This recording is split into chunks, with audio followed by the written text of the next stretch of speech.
This is a very easy thing to do. You saw how quickly and how easily that was. She's a very cooperative subject.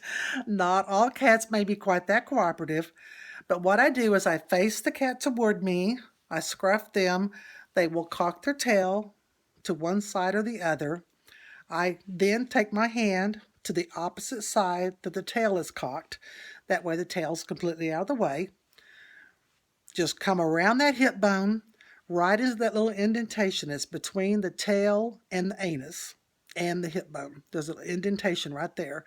You go in, kind of down toward the hind leg, and then you just kind of feel around once you're there. Sometimes I go a little more toward the hip bone, sometimes a little more inward, sometimes a little more down, sometimes a little more up. But when you hit the spot, and on some cats it's quite apparent because they will scream, you'll know that you've done your job. This causes them to release the follicles, which causes them to ovulate, which will then release the hormones to think they've been bred, and they will eventually go out of season. It does take a few days. And as you can see, my lovely partner is already back asking for more. They tend to think I'm now the one that takes care of this for them. And so they follow me around the house begging for it.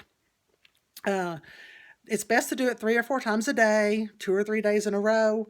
And before you know it, your cat will be out of season. There's no insertion of anything. There's nothing gross at all.